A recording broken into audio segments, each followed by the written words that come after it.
Lorsque nous trouvons une assemblée des enfants de Dieu, des fils de Dieu, il faut qu'il y ait la joie parmi eux. Alors sans plus tarder, nous allons nous introduire dans un temps d'exhortation. Dans un temps d'exhortation, que Dieu nous fasse grâce, que nous puissions quand même délivrer malgré le temps, tout ce qu'il veut que nous puissions apporter à son peuple. Alors, aujourd'hui, je pense que nous avons vu sur l'affiche, on a un thème assez précis, porteur de cris, porteur de saison.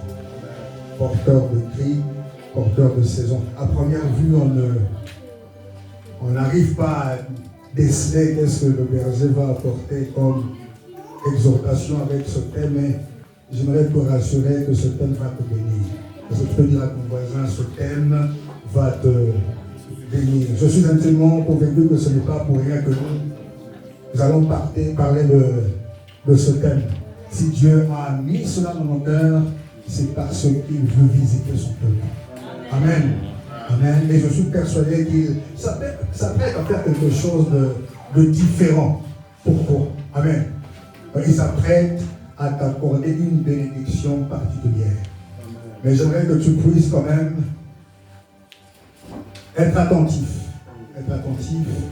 Et non pas seulement écouter, mais passer au-delà de l'écoute, pratiquer cette parole que nous allons dire aujourd'hui.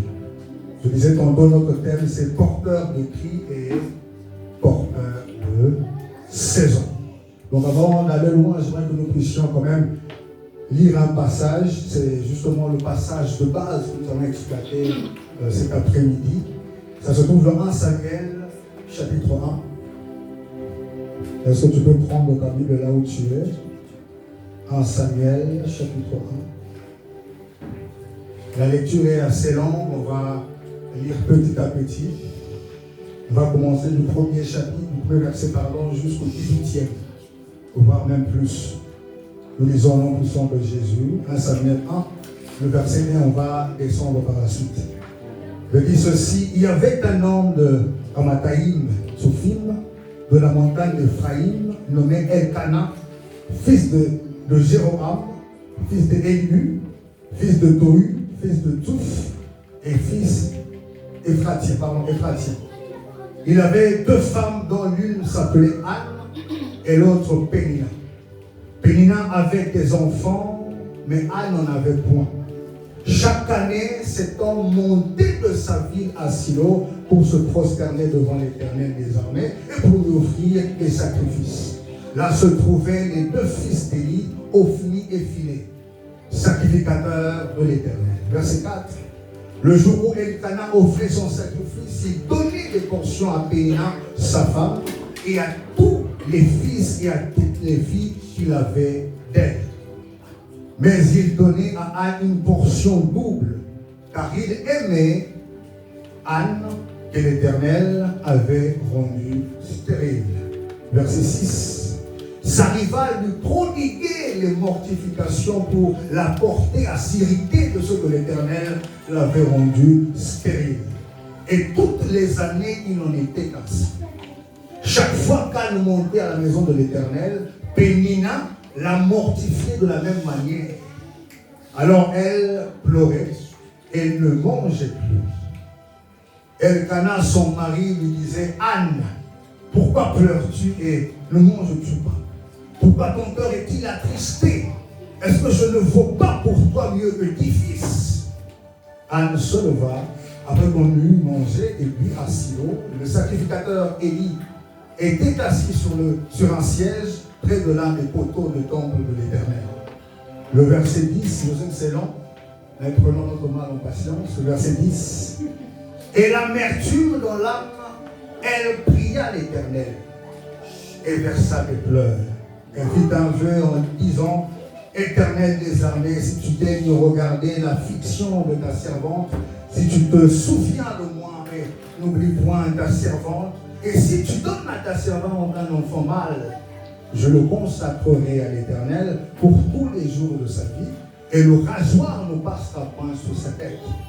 Le verset 12, comme elle restait longtemps en prière devant l'Éternel, Élie observa sa bouche, Anne parlait dans son cœur et ne faisait que remuer les lèvres, mais on n'entendait point sa voix. Élie pensa qu'elle était ivre, et il lui dit, jusque à quand seras-tu dans l'ivresse? Fais passer ton vin. Le verset 15, nous allons vers la fin. Anne répondit, non mon Seigneur, je suis une femme qui souffre en son cœur, et je n'ai bu ni vin, ni boisson enivrante. Mais je répondais mon âme devant l'Éternel. Ne prends pas ta servante pour une femme pervertie, car c'est l'excès de ma douleur et de mon chagrin qui m'a fait parler jusqu'à présent. Versets 17 et 18. Élie reprit la parole et dit, va en paix, et que le Dieu d'Israël exauce la prière que tu lui as adressée. Elle dit, que ta servante trouve grâce à tes yeux, et cette femme s'en alla. Elle mangea, et son visage ne fut plus le même. Amen. Amen. Je sais que la lecture était assez longue, mais ça va nous aider à comprendre la pensée que Dieu a pour nous, pour ce thème-ci, porteur de cri et porteur de saison. Lorsqu'on regarde notre thème, il y a 3 mots qui reviennent. On a porteur, on a cri, on a saison. 3 mots. Et on peut définir justement ces mots parce qu'avant d'aborder un sujet, il faut comprendre le sens, son sens, pour mieux tirer chaque élément qui va nous aider à avancer. Alors le premier mot que nous avons, c'est le porteur. Mon porteur. Ça veut dire quoi, porteur? Porteur, par définition, c'est celui qui porte. C'est aussi simple que cela. C'est celui qui porte.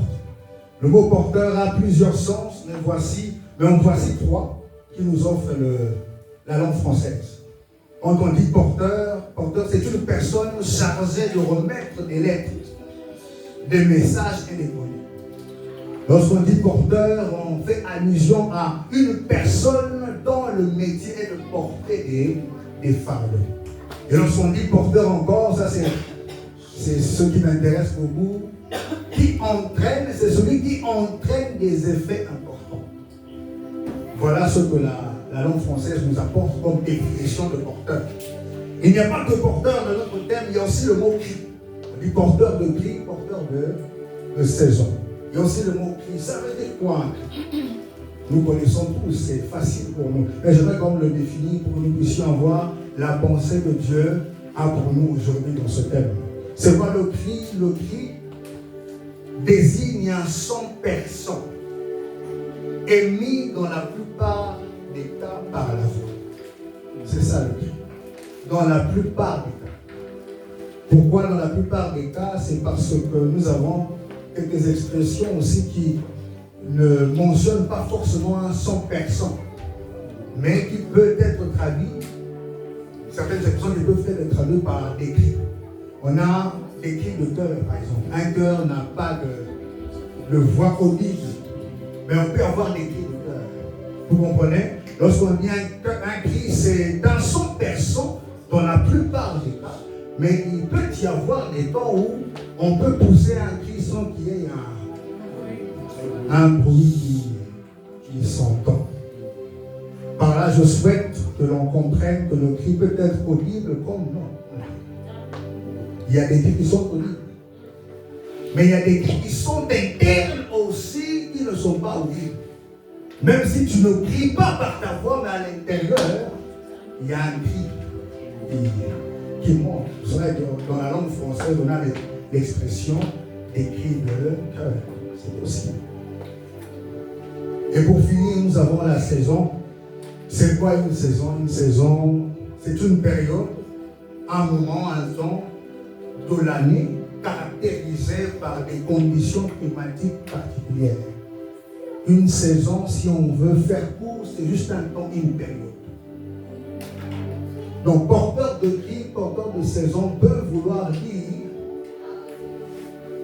porteur de cri, celui qui a la capacité de porter un cri a la capacité de porter une saison. Amen. Celui qui a la capacité de pousser un cri a la capacité de ramener une saison. Celui qui a la capacité de porter un cri a la capacité d'apporter une nouvelle saison. Amen. Amen. Voilà donc dans quelques mots, c'est ce que nous pouvons dire déjà de notre thème de cet après-midi. Alors, d'entre de jeu, j'aimerais te dire que ce message s'adresse particulièrement à une catégorie de personnes. Cette catégorie de personnes, c'est des personnes qui ont longtemps demeuré dans les mêmes choses, longtemps demeuré dans les mêmes prisons, longtemps demeuré dans les mêmes situations, dans les mêmes problèmes. Une catégorie de personnes qui vivent la même chose depuis des années. Cela fait, je ne sais pas, 2 ans, 3 ans, 4 ans, voire même 10 ans pour certaines personnes. Tu vis la même chose. Ce message est pour toi. Est-ce que tu peux me dire Amen? Amen. Tu vis la même maladie, la même situation, la même honte et les mêmes moqueries. Quand j'écoutais cette chanson, il nous donne au-delà de ce que nous pouvons penser ou imaginer. Je ne dis pas que je vais jouer ça.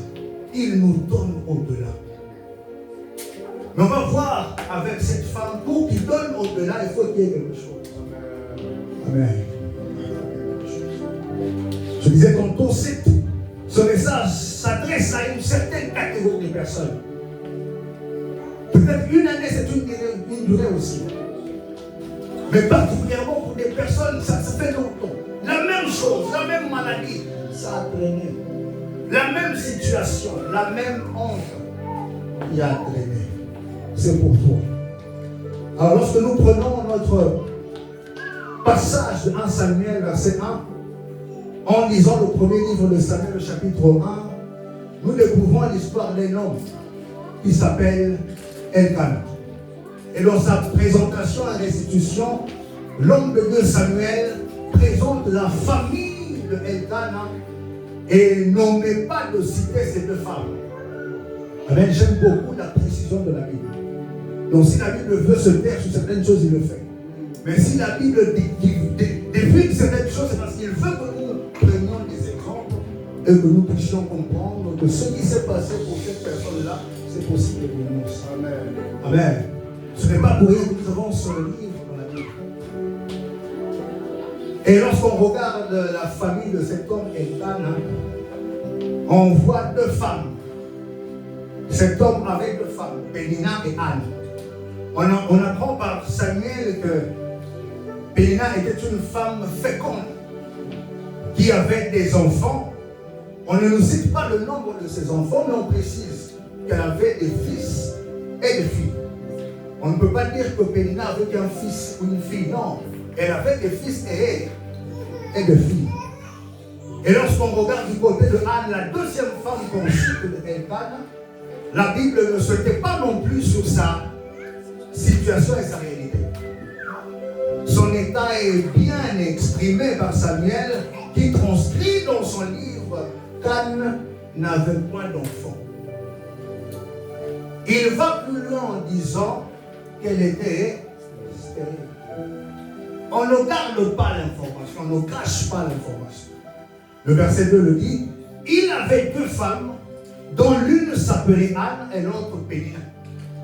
Pénina avait des enfants, mais Anne n'en avait point. Lorsque nous regardons du côté de Pénina, par cette femme, Elkanah a pu avoir une descendance. Elkanah a 2 femmes, Anne et Pénina. Mais lorsqu'on regarde du côté de Pénina, on constate que par Pénina, Elkanah a eu des fils et des filles. Elkanah a une descendance par Pénina, mais lorsqu'on regarde Anne, il n'en a pas. La Bible ne dit pas, on ne sait pas si Pénina était la première femme ou la deuxième. On ne le dit pas. Mais les choses sont telles qu'elle a pu donner à Elkanah ce que Anne ne pouvait pas lui apporter. On ne précise pas si elle était la première ou la deuxième. On ne précise pas. La Bible ne dit pas noir sur blanc si la première femme de Elkana était Pénina. Néanmoins, lorsque nous regardons et nous lisons bien les versets de ce passage, on a l'impression de comprendre un peu comment c'était. En prenant le verset 6, la formulation utilisée dans le verset 6 de ce chapitre, sa rivale pour désigner Pénina, ça peut nous indiquer, donner quelques indications sur la position de qui était la première, qui était la deuxième. Généralement, dans la langue française, lorsqu'on dit sa rivale, c'est pour désigner celle qui vient après pour conquérir. Amen. Généralement, il y a déjà une personne qui est première ou première. Mais celle qui veut prendre la place de la première, c'est celle qu'on appelle la rivale. Donc, par déduction, je dis bien, ce n'est pas la déduction, mais par déduction, puisqu'on a utilisé le mot rival, on peut dire que Pénina est la deuxième. Amen. Amen. Amen. Et j'ai cherché quand même à savoir sa rivale, quelles sont les choses qui vont avec la rivale. Justement, le dictionnaire français va loin pour dire que c'est une personne qui dispute le premier rang. Donc, elle n'est pas première, elle dispute. Donc, cela sous-entend que le premier rang ne lui revient pas. Donc, Pénina n'était pas chez nous un premier bureau. Amen. Donc Pénina n'était pas premier bureau. Elle est venue après. Et puisqu'en lisant la Bible, on se rend compte qu'il y a des raisons pour elle est venue après. Amen. Nous pouvons par cette information avancer que Pénina n'était pas je disais encore le premier bureau, mais la deuxième femme. Et nous pouvons aussi avancer qu'Elkana, voyant sa femme, la première femme, Anne, était stérile. Pendant des années, elle n'avait pas d'enfant. Alors il résout son problème de stérilité en prenant une autre femme. Amen. Et c'est ça qui se passe généralement dans beaucoup de foyers. Surtout chez nous. La première femme n'enfante pas, ne donne pas d'enfant, on prend un deuxième. Généralement, c'est ce qui se passe. Et en se basant sur la culture, on peut apporter des réponses à ce point-là, où on n'a pas de précision. Donc, puisque Anne, la première femme, n'arrivait pas à enfanter, Pénina est venue par la suite. Elkana est allé prendre une autre femme.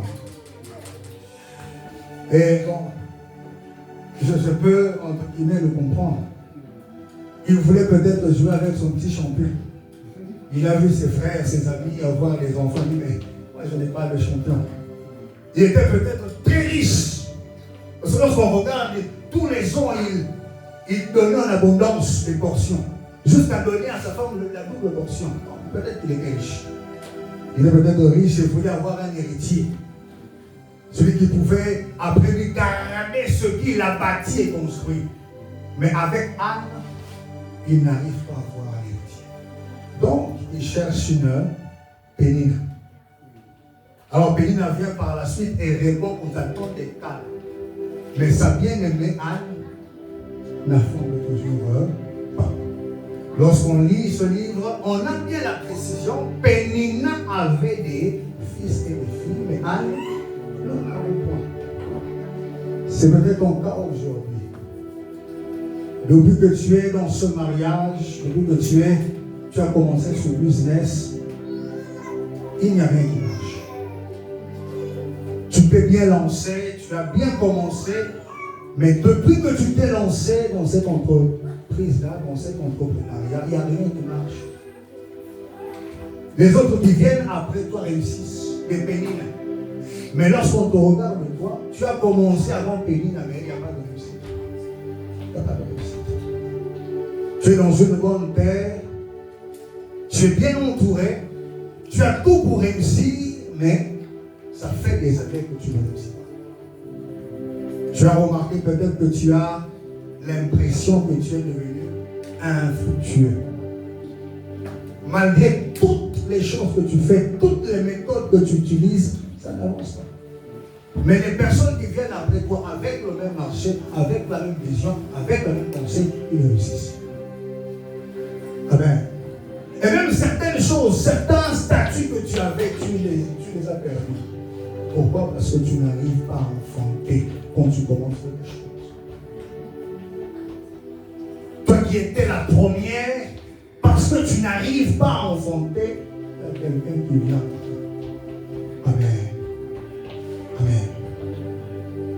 Et lorsqu'on lit le verset 6, on nous apprend que la fertilité de Pénina est devenue un sujet de raillerie, de moquerie vis-à-vis de la condition stérile de Anne. Tellement qu'elle avait enfanté, dans le verset 6, chapitre 1, verset 6, on nous apprend que Pénina, cette grâce qu'elle avait d'enfanter est devenue un sujet de moquerie pour Anne. Ça peut arriver aussi. Le verset 6 le dit. Sa rivale lui prodiguait les mortifications pour la porter à s'irriter de ce que l'Éternel avait rendu stérile. Sa rivale lui prodiguait les mortifications. Le terme mortification, provient du verbe mortifier, qui veut dire faire mourir. Et vraiment, quand il a l'impression que ce sont des mots qu'on a utilisés seulement là. On peut dire qu'elle la faisait souffrir. C'est pas ça. Elle usait de mortification. En réalité, lorsqu'elle parlait, c'était pour la faire mourir de l'intérieur. Chaque parole était une épée qui blessait mortellement Anne. À chaque fois qu'elle montait ensemble, et maman, vous le savez, elle lançait un regard à Anne et disait une parole incroyable. Et le verset 7 rajoute une précision de plus. Et toutes les années, il en était ainsi. Chaque fois qu'Anne montait à la maison de l'Éternel, Pénina la mortifiait de la même manière. Alors elle pleurait et ne mangeait. C'était toutes les années. Je ne sais pas, mes frères, je ne sais pas. J'essaie de mettre la place de Anne, mais comment on peut vivre comme cela? Aujourd'hui, on peut mettre un mot sur ce que Pénina faisait, c'est le harcèlement moral. Aujourd'hui, on croit qu'il y a des psys pour ça. Avant, elle avait personne. Tous les hommes, bien on ne se rend pas compte de l'état de cette femme. On l'a mortifiée, on la faisait mourir de l'intérieur. On pouvait voir Anne sourire un peu, mais à l'intérieur, elle est déjà morte. On te regarde, tu es bien, tu es en bonne santé, mais quand même, tu sais, à l'intérieur, tu es mort. Tu es mort. Lorsqu'on te regarde un peu, on voit que tu as pris un peu de poids, on peut se dire oui, ça va pour lui. Mais à l'intérieur, tu es mort. Et ton entourage ne se prive pas de te rappeler. Non. Pénina qui faisait partie de l'entourage de Anne, même si ça arrivait à cet entourage, peut-être qu'ils habitaient une même maison, je ne sais pas. Mais chaque jour, chaque année, elle lui prodiguait de mortification. C'est peut-être ton cas. Ta situation est devenue ta honte tous les jours. Toi-même, tu vas la poster une photo sur Instagram ou WhatsApp. Parce qu'il y a des gens qui vont regarder et qui vont commenter pour te mortifier, pour te rappeler ta honte. Pénina était là comme un rappel. Si tu oublies Anne, moi je te rappelle ta condition. Tu n'as pas d'enfant, tu es stérile. Voilà la vie de Anne. Si tu vois ton voisin commencer à s'ouvrir un peu, tu peux le bouger. Amen. Amen. Toujours dans le cadre de famille. Amen. Alléluia. Je disais tantôt, même si toi tu oublies ta condition, il y a des personnes qui sont là pour te rappeler. Si toi, Anne, tu as oublié que tu es stérile, il y aura des pénis à côté de toi pour te rappeler que tu es stérile. Quelquefois, on a verset. Tu vois, avec Jésus, on se fait des illusions. Ça ne va pas. Pour toi, ça va. Papa, ça ne va pas. Ça ne va pas. Et en lisant l'histoire de cette femme, on comprend. On dit tantôt que sa rivale, lui prodiguait de mortification. Et par la suite, on peut le lire aussi. Verset 8. Elkana, son mari, lui disait: Anne, pourquoi pleures-tu et ne manges-tu pas? Pourquoi ton cœur est-il attristé? Est-ce que je ne vaux pas trois mieux que...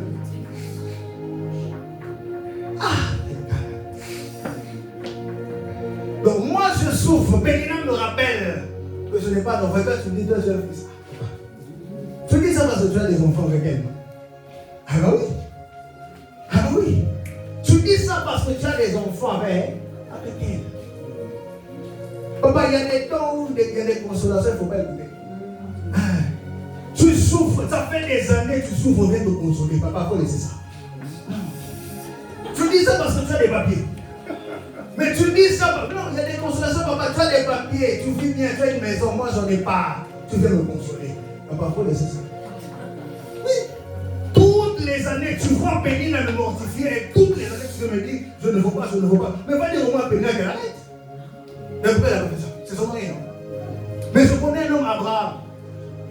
Quand Abraham a constaté que Agar commence un peu à mortifier Sarah la première, Abraham a fait quoi? Ça. Oui. Mais quand tu ne fais pas ça, tu fais me consoler. Non, il faut faire son. Et Abraham a fait son. Et l'enfant aussi, parti. Ah oui. Mais quand on voit la vie d'Elkana, lui il est content, il est peinard. J'ai des amitiés. Ah oui. Et tu viens consoler, je ne veux pas. Non, tu ne veux pas, papa. Parce que si tu veux aller, tu allais le dire à Pénina. Que pour Anne, je suis son fils. Donc arrête. Donc si tu ne le fais pas, parce que c'est pas ton cas, papa. Tu as déjà des enfants. Il y a certaines consolations, mon berger, il faut dire, frère, arrête. Tu écoutes bien, merci, gloire à Jésus. Mais mon frère, tu ne sais pas par quoi je passe. Tu ne peux pas comprendre. Même nous-mêmes, frères, si tu vois quelqu'un passer par un moment difficile, ne hâte pas pour la consoler. Jésus disait d'abord de compassion. Dieu ne console pas encore. Ému de compassion, et il faisait quelque chose. Il n'y a personne qui a rencontré Jésus, et Jésus dit, consolation, et la personne parfaite de Jésus. Jésus use d'abord de compassion, et puis il fait quelque chose. Si tu ne peux pas faire quelque chose, use au moins de compassion. Quelquefois avec des consolations. Ah oui.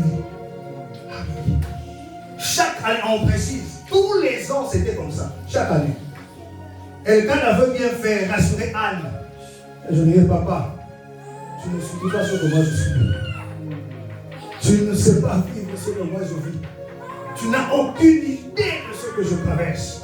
Tu ne peux pas dire que tu vaux plus qu'un fils. Non. Tu ne peux pas remplacer un fils. Tu ne peux pas. Il veut bien faire, mais quelquefois ses frères et sœurs qui viennent à toi, ils ne vivent pas la situation. Mais il veut bien faire. Ce sont de bonnes intentions. On ne peut pas leur enlever cela. Mais les choses sont telles qu'on ne peut pas apporter une solution avec les consolations. Le seul consolateur qui a la possibilité d'apporter une solution, c'est le Saint-Esprit. Si tu veux une consolation venant du Saint-Esprit, là je te dis, mon frère, accepte. Amen. Mais si un frère vient seulement, la situation est entraînée, pour consoler, je peux dire, mon frère, non, tu n'as pas idée. Il y a des moments où il faut refuser certaines consolations. Amen. C'est difficile, hein? C'est la vraie, non? Mais il y a des moments où certaines consolations, il faut refuser ça. Tu écoutes, mais j'ai seulement écouté. Mais tu refuses. Je disais qu'on veut bien faire, mais il ne vit pas la même chose. Elkana veut bien faire, mais il s'y prend mal. Lui a déjà réussi le pari. Il a déjà des enfants avec Pénine. Mais moi, Anne, je n'en ai pas. J'aimerais te dire, en disant qu'il faut refuser certaines consolations, Parce que certaines consolations te maintiennent dans les mêmes prisons, dans les mêmes problèmes. Je vous demande de refuser certaines consolations parce qu'il y a certaines consolations qui te gardent dans la même saison. J'aime beaucoup le livre d'Ecclésiaste. Il dit, il y a un temps pour tout. Un temps pour toutes choses. Ecclésiaste chapitre 3, le verset 1. Lui seulement dit ceci, il y a un temps pour tout, un temps pour toutes choses sous les cieux. J'aime beaucoup plus Martin Bible, la version Martin Bible dit ceci, à toute chose sa saison. Et à toute affaire sous les cieux son temps. Mais il y a certaines consolations, toi tu es arrivé dans une saison de fertilité, elles te maintiennent dans une saison de stérilité. C'est ce qui se passe avec Anne. Anne sent, cette année-là, non, il faut qu'il y ait un changement. Et son mari revient en consolant. Ils ont dit, ça va aller. Je suis un fils de Dieu. Dans la saison, Anne doit rentrer dans sa fertilité. La consolation d'Elkana lui maintient dans sa stérilité. Il y a des saisons comme ça. Il y a quelque chose qui veut se passer, mais il y a quelqu'un qui vient te consoler. Frère, avançons seulement. Gloire à Jésus, gloire à Dieu. Toi qui étais révolté, non, ça doit changer. Il vient te consoler. Avançons seulement. Papa, cette année-là, peut-être que ça vient de l'esprit. C'est ta saison, ça doit changer, mais quelqu'un vient te calmer. Refuse cette consolation. Papa, vas-y, Péry, refuse. Toujours Ecclésiaste 3, verset 4. Un temps pour pleurer, un temps pour rire, un temps pour se lamenter, un temps pour danser. Refuse certaines consolations qui te maintiennent dans le temps de pleurer, quand ton temps de te réjouir arrive. Il y a des consolations qui te maintiennent dans un temps de deuil, alors que là tu vas vivre. Il faut refuser. La soeur, le frère veut bien faire, mais les paroles ne concordent pas avec la saison. Tu dis de belles choses, mais ma saison, non. J'aime beaucoup les Congolais. Saison d'Angaï. Saison d'Angaï. Oui. Il y a des temps où tu peux dire saison d'Angaï. Amen. Oui. Mais pour que tu arrives à dire cela, il faut que tu comprennes que certaines consolations ne sont pas écoutées. Bien sûr. Les paroles d'Elkana, quoi qu'elles visent une consolation, maintiennent Anne dans la même saison de pleurs et de mortification. Oui, les paroles sont chargées en bonnes intentions, mais le résultat, c'est quoi? La même saison. On peut te dire les bonnes choses, mais pour que tu dises non, papa, c'est des bonnes choses. C'est des bonnes choses, mais ce n'est pas pour cette saison-là. Tes frères sont très souvent remplis de bonnes intentions quand ils te parlent, quand ils te consolent. Mais si ces bonnes intentions ne sont pas capables de changer ta situation, refuse. Amen. Refuse. Refuse et refuse encore. Est-ce que tu peux dire, je refuse ces consolations? Je refuse. Amen. Oui. Anne, pour une fois dans cette année-là, Anne refuse la consolation. Elle écoute. On disait, quand il monte, après il descend pour aller manger. Toutes les années, c'était ainsi. On la mortifie, on la console, il descend, il mange. Toutes les années, c'était ça. Toutes les années. On la mortifie, j'ai oublié même un passage. On la mortifie, elle pleure, elle ne veut pas manger. Et quand vient la consoler, il descend, il mange. Et ça passe. On attend l'année prochaine. Regardons ici que Anne était là avant Pénina. Donc ça fait avant Pénina déjà des années qu'il n'avait pas d'enfant. Pénina est venue, elle a eu des fils et des filles. Même si on met, disons 3 fils, 3 filles. Disons 3 fils, 3 filles. Si on veut même suivre la logique, minimum 6 ans. Minimum 6 ans. Donc déjà les années passées avec Elkana sans Pénina, rajoutons les années de Pénina avec les enfants, minimum 6 ans. Et si Pénina avait des enfants qui étaient grands, on peut aller encore plus loin. Mais des fois on ne réalise pas. On lit trop vite. Donc imaginez 6 ans, tous les ans on te fait la même chose. On te mortifie, tu pleures, tu manges, tous les ans. Mais cette année-là, Anne s'est dit non. Assez, c'est assez. Elle pouvait reprendre la même chose, mais on précise dans le verset 9, toujours 1 Samuel, chapitre 1, verset 9. Anne se leva après qu'on ait eu mangé et bu. C'est vrai, j'ai mangé, j'ai bu. Mais cette fois-ci, je vais me lever. Donc, si on dit qu'elle se leva, les autres ne se levaient pas. Après avoir mangé et bu, elle s'asseyait. Elle est restée sur la même condition, les mêmes choses. Elle attendait là, l'année prochaine. Mais cette fois-ci, elle a dit non. Elle a refusé. Elle dit quoi? Anne se leva après qu'on eut mangé et bu. On va descendre tout de suite. Verset 10. Et l'amertume dans l'âme, elle pria l'Éternel et versa des pleurs. Elle fit un vœu en disant, on peut sauter même ça le verset 11, verset 12. Comme elle restait longtemps en prière devant l'Éternel, Élie observa sa bouche.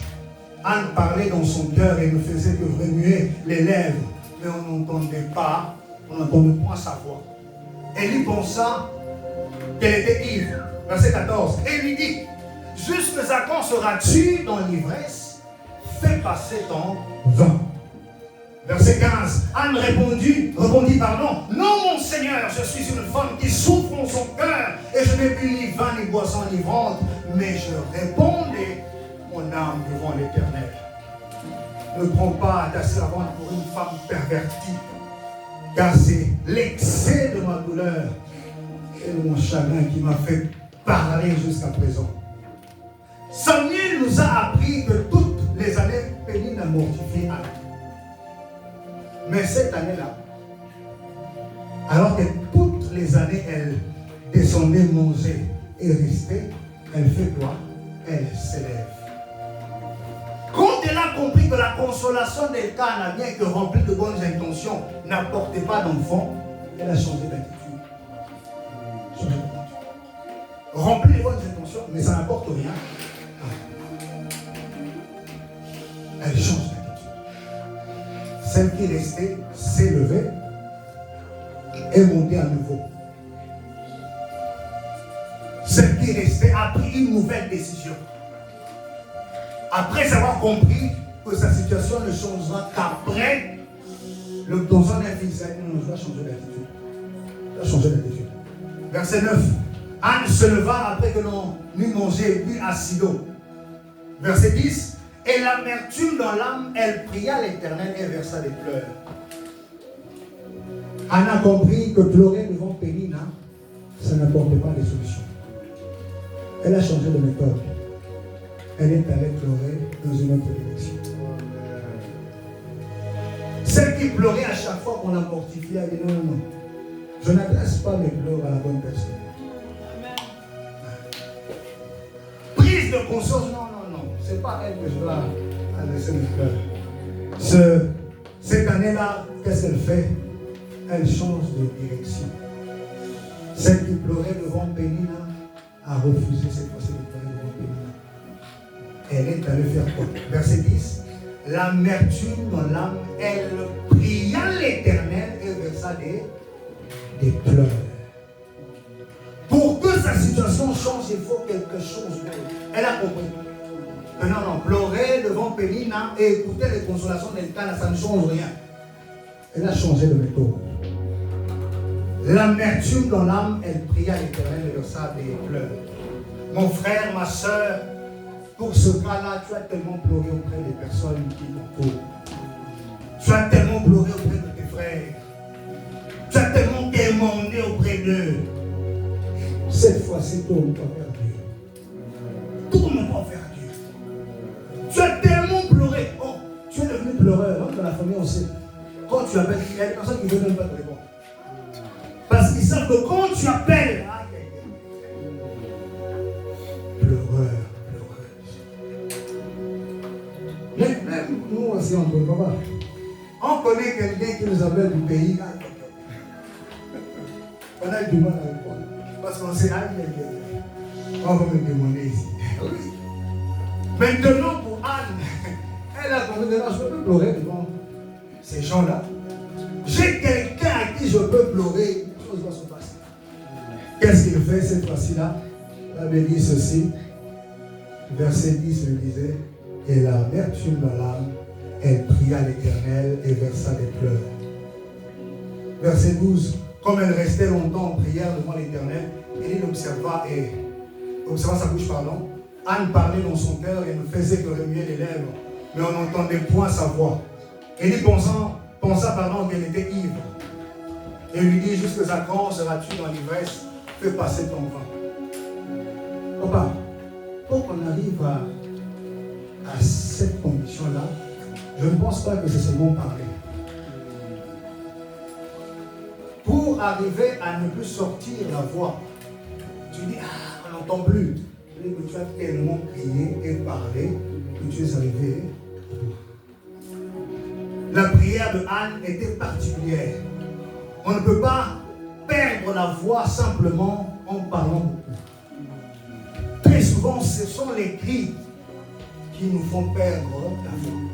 Donc on peut dire ici que Anne ne parlait pas seulement, sa prière était écrite.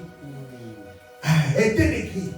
Pour qu'Anne arrive à ne plus émettre de son, je pense qu'elle a tellement crié que la voix ne sort plus. Ne sortait plus. Cette femme a compris que les sacrifices annuels, même en double portion, la consolation ainsi que l'exhortation de son mari ne changeront pas sa situation.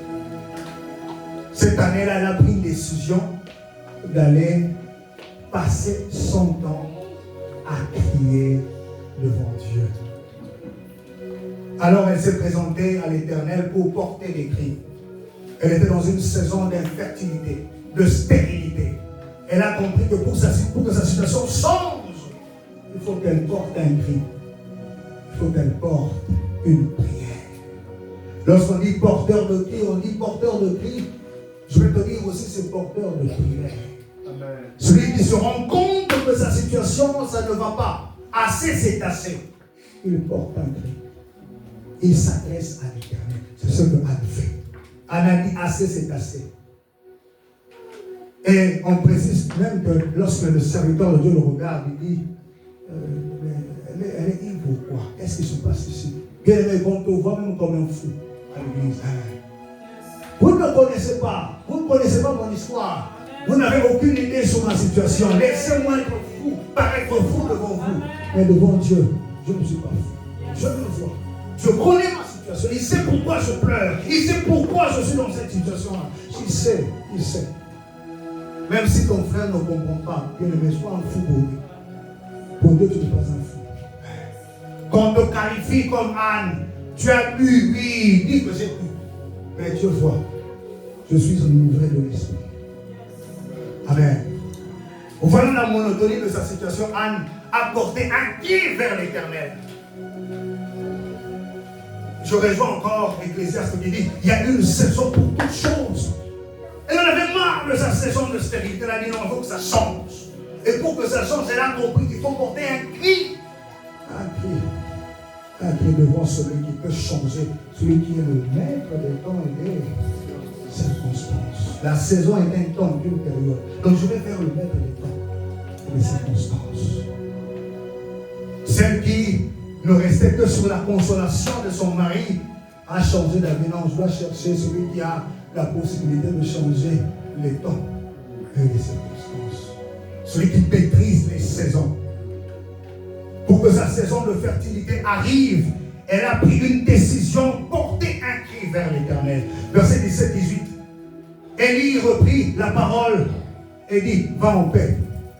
Et que le Dieu d'Israël exauce la prière que tu lui as adressée. Ah, maintenant c'est la prière. Mais tu disais, c'est pas la prière, non? Papa, nous aussi, on peut quelquefois te regarder et te dire, bon, le frère là, il prie beaucoup, mais On dirait que ça devient faux. Les frères peuvent tenir ça, mais attends la fin. Ils vont dire la même chose. Celui qui disait tu es libre, non? Il est libre, non. Non, en fait, que Dieu exauce ta prière. Ah, maintenant c'est la prière, c'est plus l'ivresse. C'est Dieu qui voit. Ne te contente pas de voir si ton frère a vu que tu as prié, si le berger a vu que tu as prié. Tu ne te connectes pas, je lui ai toqué autant de prières pour qu'on voit que tu es là. Non! Oui, c'est pas ça. Tu te connectes pour ta vie, c'est pour toi. C'est pour toi. Le lundi, là, c'est pour toi. Le mercredi, c'est pour toi. Le jeudi, c'est pour toi. Le vendredi, c'est pour. Dites, non, c'est pour qui? Pour toi. Le boss, ah oui, il faut que le berger nous voit au moins, c'est peut-être présent. Papa, va porter un cri pour ta vie, pour que ta saison change. Lisons maintenant le verset 19, verset 20. Ils se levèrent de bon matin et après s'être prosternés devant l'Éternel, ils s'en retournèrent et revinrent dans leur maison à Rama. Elkana connut Anne, sa femme, et l'Éternel se souvint d'elle. Verset 20. Dans le cours de l'année, Anne devint enceinte et elle enfanta un fils qu'elle nomma Samuel. Car elle dit, je l'ai demandé à l'Éternel. Même le nom, papa, c'est pas toi Elkana, il faut laisser. Donc Anne n'a pas laissé Elkana donner un nom. Non. Papa, quand on me mortifiait, tu étais là, tu n'as rien fait. C'est cet enfant-là que tu vois, je l'ai demandé à qui? C'est moi qui l'ai demandé. Tu peux dire oui, c'est moi, c'est non. C'est moi qui l'ai demandé. Et elle lui dit, il ne se prive pas. Celle qui était dans la honte à cause de sa prière, elle lui dit, à cause de sa prière, elle est devenue une femme remplie de joie. Celle qui était mortifiée à cause de sa prière, elle est devenue une femme remplie de vie. Celle qui était mortifiée, celle qui perdurait dans sa saison de stérilité, en portant un cri à l'Éternel, a changé sa saison en saison de fertilité. C'est pour cela qu'elle dit, cet enfant-là, je l'ai demandé à l'Éternel. Et j'aime beaucoup 1 Samuel 2. On va terminer bientôt. Le verset 21. Lorsque l'Éternel eut visité Anne, elle revint. 1 Samuel 2, verset 21. Lorsque l'Éternel eut visité Anne, elle devint enceinte et elle enfanta 3 fils et ceux qui des années étaient dans sa saison de stérilité. Lorsqu'elle a poussé un cri, on précise ici, ça a changé. Des fils et des filles à cause d'un cri. Porteur de cri, porteur de saison. Lorsque tu pousses un cri vers l'Éternel, dans un temps précis, il a la capacité de changer la saison de ta vie. Oui, il peut le faire. Et je vais terminer par là. On a un homme qui a vécu ça. Autant elle, personne ne précise pas si elle a crié vraiment ou pas. On dit seulement qu'elle n'arrivait plus à parler. Mais un homme, on précise, Bartimée. Ah, on voit dans Marc 10. Qu'est-ce que la Bible dit? Verset 46. Ils arrivèrent à Jéricho. Et lorsque Jésus en sortit avec ses disciples, et une assez grande foule, le fils de Timée, Bartimée, mendiant, aveugle, on précise, était assis au bord du chemin. La suite. Il entendit que c'était Jésus de Nazareth. Et il se mit à crier. Il ne se pas mis à parler. Il se mit à crier. Qu'est-ce qu'il crie? Fils de David, Jésus est innocent. Papa, quelquefois tu peux pousser un cri. Mais il y a des gens qui sont autour de toi comme des pénines. Lui aussi il avait des pénines. Des pénines se tournent vers lui. Messieurs, tais-toi. Tais-toi. Tu ne peux pas parler. Non, tu ne peux pas parler. Et j'aime beaucoup la suite. Est-ce qu'il s'est arrêté? Non. Ils sont. Verset 48. Plusieurs le reprenaient pour le faire taire. Mais il criait beaucoup plus fort. Papa, des fois si on fait arrêter la prière, Et à vous. Oui, moi je vais rester là. Je vais prier encore. Amen. Oui, on arrête la prière, moi je n'arrête pas la prière. Je continue. Quand on veut te dire, non, non, je vais crier encore plus fort. Vous n'avez pas idée, ça fait des années que je suis aveugle. Je vois quelqu'un qui peut changer ma situation, vous dites, tais-toi, alors toi. Non. La Bible dit, il crie encore plus fort. Fils de David, Jésus, aie pitié de moi. Mon frère, lorsqu'on veut t'arrêter, crie plus fort. Yes. Amen. Quand tu vois Jésus passer, crie plus fort. Jésus, si tu ne t'arrêtes pas, après je vais t'arrêter. J'aime beaucoup, mais c'est dans la Bible, papa. C'est dans la Bible. Juste en bas. Verset 48. Plusieurs le reprenaient pour le faire taire, mais il criait beaucoup plus fort. Fils de David, aie pitié de moi. Verset 49. Jésus s'arrêta et dit, appelez-le. Papa, il y a des cris qu'il faut arrêter. Amen. Il passe moi comme ça. Non, non, non. Je vais l'exaucer d'abord. Attendez. Je l'exauce d'abord, après je passe. On est en train de prier, mon frère. Il y a des cris que tu peux pousser. Des cris de cœur. Pas seulement de cœur, même de la bouche que tu peux pousser. Jésus s'arrête. Non, non. Il faut que je fasse quelque chose pour toi. Amen. Nous devons être comme les Bartimée. Mais berger, j'ai remarqué que il y a certains cris qui sont dans la révélation. Tu peux crier, mais on n'entend pas bien. Tu peux crier comme tout le monde, tu ne te distingues pas. Mais tu peux pousser un cri dans la révélation qui peut arrêter Jésus. Pour une fois, depuis que Jésus est sur terre, on n'a jamais appelé fils de David. Et Bartimée arrive, appelle Jésus fils de David. Et il y a une particularité lorsqu'on appelle Jésus fils de David. Lorsque Bartimée appelle Jésus fils de David, il met dans deux statuts différents. Quand il dit fils de David, il y a deux dimensions de Jésus qui apparaissent. Donc fils de David. Lorsqu'il dit fils de David, la première dimension, je vais te le dire. Il ne dit pas n'importe quoi. Lorsqu'il dit fils de David, la première dimension, mon berger, lorsqu'on dit de Christ, il est fils de David, en même temps on dit qu'il est de la lignée de David. Donc, normalement, il est roi. Et ce n'est pas pour rien qu'on le fait taire. Hérode est là, frère. Nous sommes sous occupation. Il y a un roi qui trône ici. Et toi, tu dis, c'est celui-là qui est roi. Frère, c'est pas pour rien, c'est pas seulement la haine. Ah non, mais tu veux qu'on tue les Juifs ici. Si tu veux, on te fasse tuer tout seul. Lorsque tu cries fils de David, en réalité, tu dis, oh roi, pitié de moi. La dimension de fils de David, première, c'est roi, la royauté. Mais ce n'est pas seulement la royauté.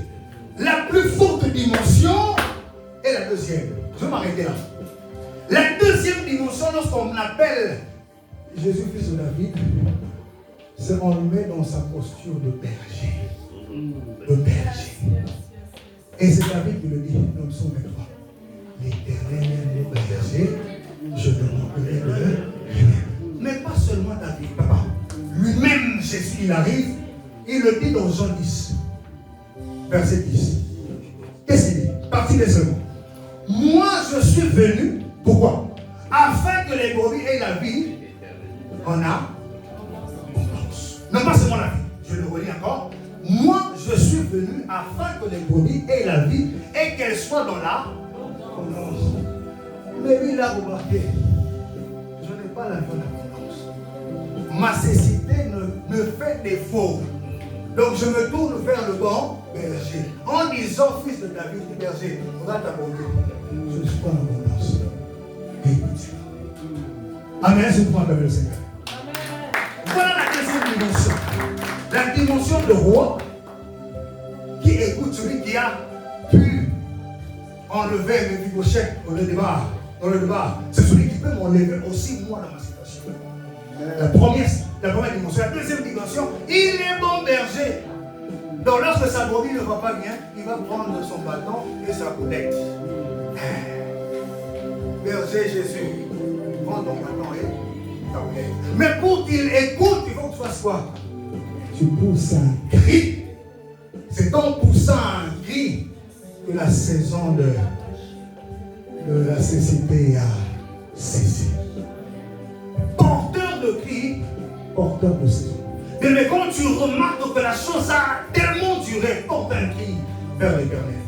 Porte des cris vers l'Éternel. On va finir par là. Psaume 107, verset 4 à 7. Il dit ceci. Ils erraient dans le désert. Ils marchaient dans la solitude, sans trouver une ville où ils puissent habiter. Verset 5. Ils souffraient de la faim et de la soif. Leur âme était languissante. Verset 6. Dans leur détresse, ils crièrent à l'Éternel. Et il les délivra de leurs angoisses. Il les conduisit par le droit chemin pour qu'ils arrivassent dans une ville habitable. Dans leur détresse, ils ont dit quoi? Ils ont crié à l'Éternel. Ils ont crié à l'Éternel. Et berger dans Exode, chapitre 3, c'est là que Jésus, Dieu lui-même, dit à Moïse, les cris des Israélites sont parvenus jusqu'à moi. C'est pour cela que je suis descendu. Donc, la descente de Dieu pour les enfants d'Israël était conditionnée aux cris qui sont montés. Donc, lorsque ton cri monte à l'Éternel, il ne s'attarde pas pour descendre et venir te délivrer. Crie et crie encore plus fort. Jésus changera ta saison. Celui qui a la capacité de porter un cri vers l'Éternel a la capacité de changer sa saison. Est-ce que tu peux te lever avec moi? On va prier un peu. On va prier juste un peu. On attend le Seigneur. Attends le Seigneur. Attends le Seigneur.